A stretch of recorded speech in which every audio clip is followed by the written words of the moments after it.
Donc, ce qui est en train d'évoluer par rapport à votre attente, c'est que on a démarré avec l'informatique, qu'on fait au sens large, c'est-à-dire le cœur de réseau, la sécurité, les serveurs, les postes clients, la bureautique est en train de devenir de l'informatique, avec entre autres tout ce qui est GED, les télécoms et demain le cloud.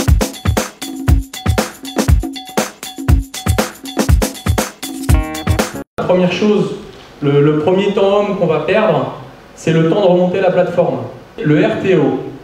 Donc en gros, c'est l'objectif qu'on se fixe pour remonter une production qui tourne. D'un point de vue business, ce qu'il faut retenir sur le RTO, c'est le temps de travail perdu en attendant la reprise. Le RPO, le Recovery Point Objective. Donc temps de travail perdu entre la dernière sauvegarde et l'incident. Et donc la somme des deux, le global des deux, c'est la perte totale en temps homme pour la société.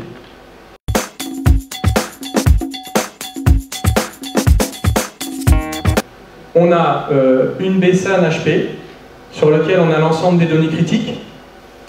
On va avoir deux serveurs, le A et le B, qui sont des virtualisateurs. On s'appuie sur la solution de Microsoft qui est Hyper-V, qui permet la redondance. On a un cœur de réseau haute disponibilité, un serveur de backup. Et enfin, on s'appuie sur un dernier point, qui est la sortie de données critiques. Alors, principalement, notre recommandation, évidemment, c'est de le faire en ligne. L'intérêt numéro 1 d'avoir monté ce type d'infrastructure par rapport à avoir, par exemple, un ensemble de serveurs physiques, c'est qu'on va pouvoir mutualiser.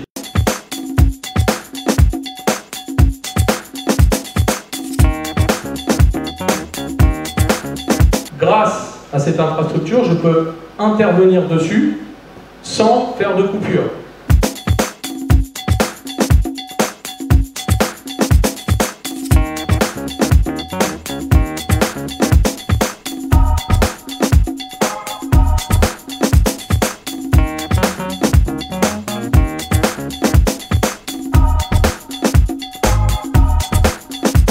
Comme c'est des arénos programmés, on va avoir des incidents.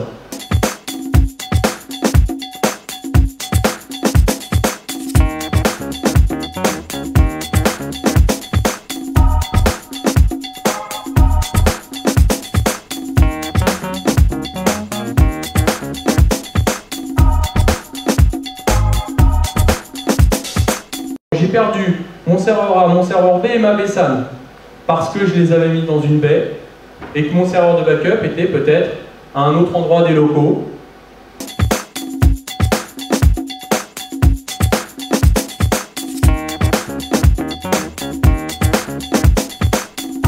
Alors dans un cas multisite, on peut partir sur par exemple une deuxième BSAN, donc sur deux sites, un site principal et un site secondaire, et on vous a mis un débit type entre les deux BSAN. Globalement, ce qu'on peut constater, on est capable de monter des scénarios. Donc vous voyez, 1 heure sur RPO, une demi-journée RTO, ça veut dire que grand maxi, en 4 heures, 4-5 heures, on peut redémarrer une production sur un site secondaire. Le serveur de sauvegarde, dans le cadre de SafeGate, est dans nos locaux. Donc c'est comme si votre serveur de sauvegarde était chez nous. Donc on est capable de positionner sur un disque externe, envoyer en mode express les données, et de les positionner sur un serveur de secours dont vous avez la possession ou dont vous avez fait l'acquisition, ou autre solution pour les clients qui ont Sérénité, directement sur le serveur de prêt, on peut recaler les données et vous envoyer directement le serveur de prêt avec les données dessus. Il y a des gens qui ont aussi la sauvegarde sur bande, c'est-à-dire que les données critiques sortent sur bande. Comment est-ce qu'on va se positionner quand on a perdu l'ensemble de son infrastructure et qu'on a, entre guillemets, une bande entre les mains? Comment est-ce que ça va? Ça va marcher à peu près de la même manière, sauf qu'on va avoir une contrainte supplémentaire, c'est qu'on a une bande, donc il va falloir avoir le lecteur de bande de même technologie, il va falloir le trouver, et il va falloir avoir le même logiciel de sauvegarde qui soit préinstallé.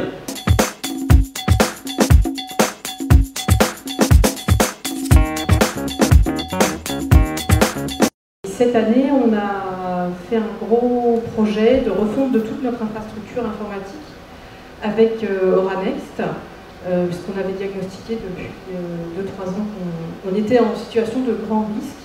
Et on s'en est rendu compte nous-mêmes lors d'incidents électriques.